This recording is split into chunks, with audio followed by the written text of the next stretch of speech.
Now, one of Britain's funkiest record labels is celebrating its 30th birthday this year, a long life that is testament to the popularity of soul music in Britain, both homegrown but especially from across the Atlantic in America. Indeed, the label, whose long roster of artists include the likes of Stephanie Mills, Leon Ware, Howard Hewitt and Evelyn Champagne King, has been instrumental in keeping soul music alive in the UK, when even in the US, urban music was surpassed by disco and rap.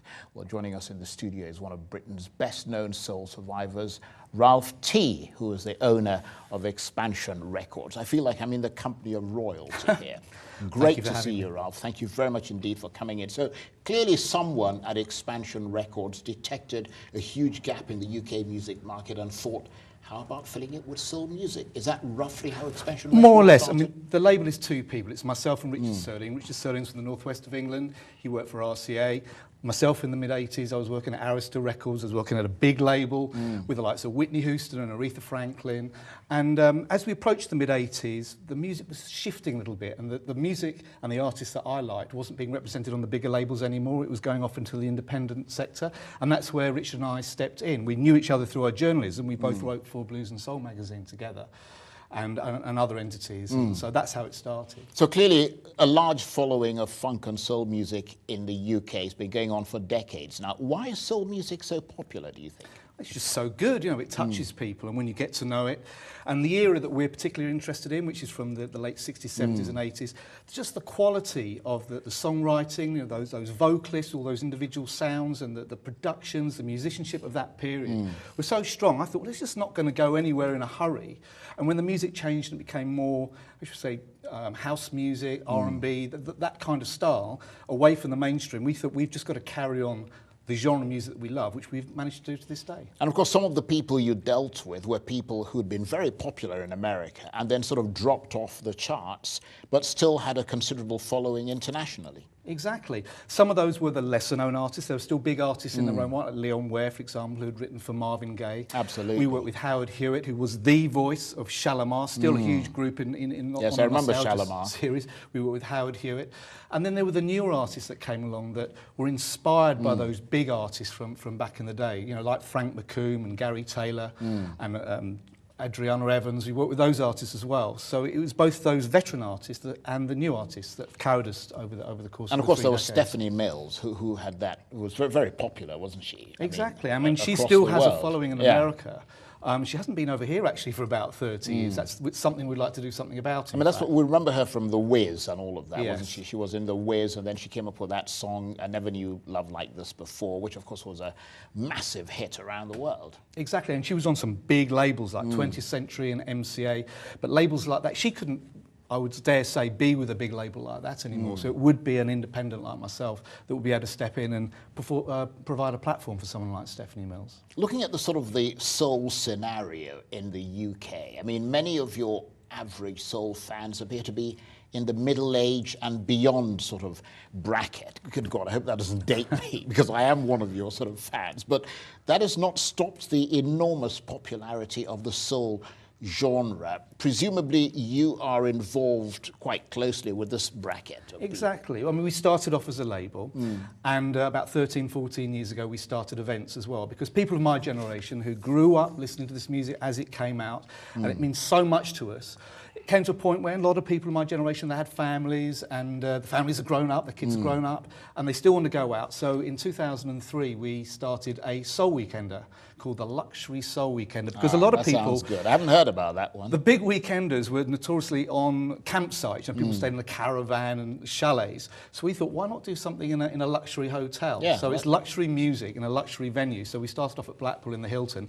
We're still doing that to this day. We had Kashif over this year, first time we'd ever performed in the UK. Next year we've got Breakwater and Pockets, again 2 acts that never performed in the UK before. We've had Ashton and Simpson and newer acts as well, Eric Benet, Rassam Patterson, some really great acts that we've presented live at our Well, we'll events. talk about who's going to be performing in a minute, but Expansion Records hits the big 3-0. What will you be doing by way of celebration to mark those absolutely remarkable achievements? Well, we have a really big event coming up on the 30th of September, which is taking place at the Brooklyn Bowl, which is within the O2 North Greenwich, and we're bringing over 2 artists from America. We have Alton McLean and we have Tracy Hamlin. One is a big heritage act, big act for Polydor Records, and Tracy Hamlin's a newer act, so that's representing the both sides of the label. It's an evening that kicks off at 7 p.m. It goes through till 4 o'clock in the morning with an array of DJs from the soul scene. So that's going to be a big event. Yes. Outside of all the special releases we've done this year as well. Well, let's give people a taste of it. We've got Tracy Hamlin, I think, performing. Let's take a listen.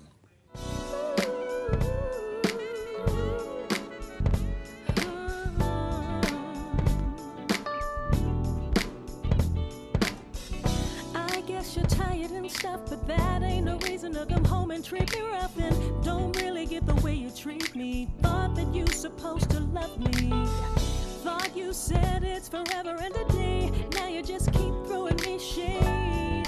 I really don't understand what the problem is, man. If you just talk to me, maybe we can make it right.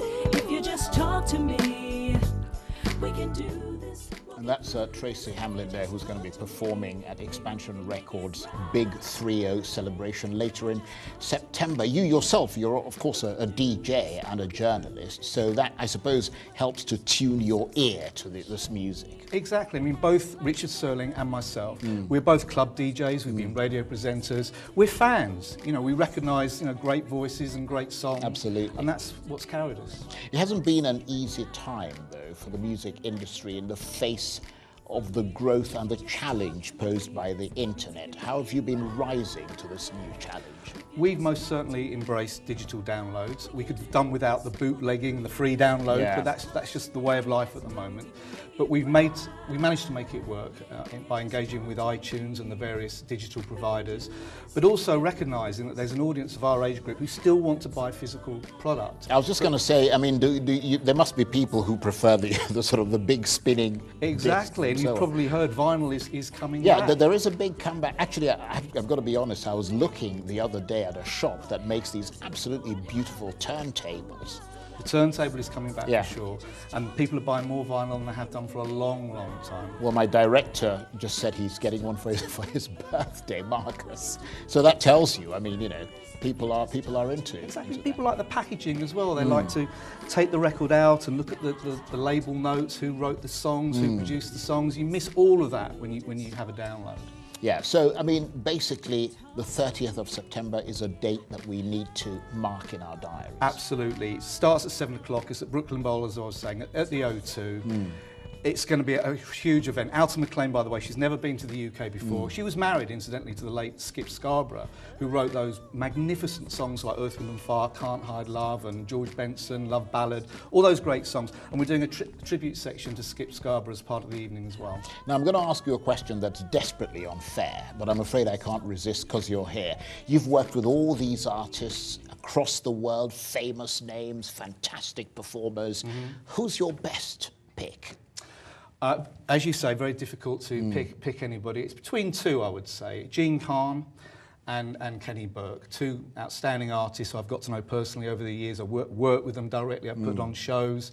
Kenny Burke came and performed for my 50th birthday at the Jazz Cafe. You mean you were over 50? I know. You don't look it at all, I've got to be honest. Oh, bless you. No, No, but it must be the music. I mean, it's got to be that soul music, When you're into it, it's like a gene that people have. It either touches you or it doesn't. But for me, it really, really touches me. I mean, do you just sort of spin the discs or do you dance as well? Do you sort of get out there and...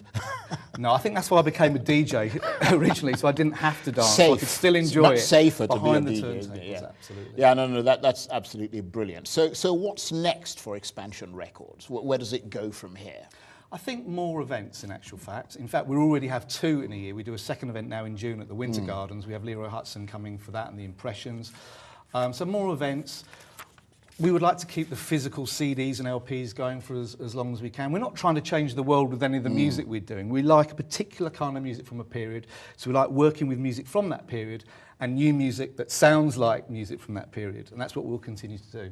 Ralph, I've got to say we're enormously grateful and very privileged to have somebody like you here. Ralph Tee, owner of Expansion Records. Thank you very much indeed, and congratulations on your 30th birthday. Not you, but your record company's 30th birthday. Thank you very much. Thank you.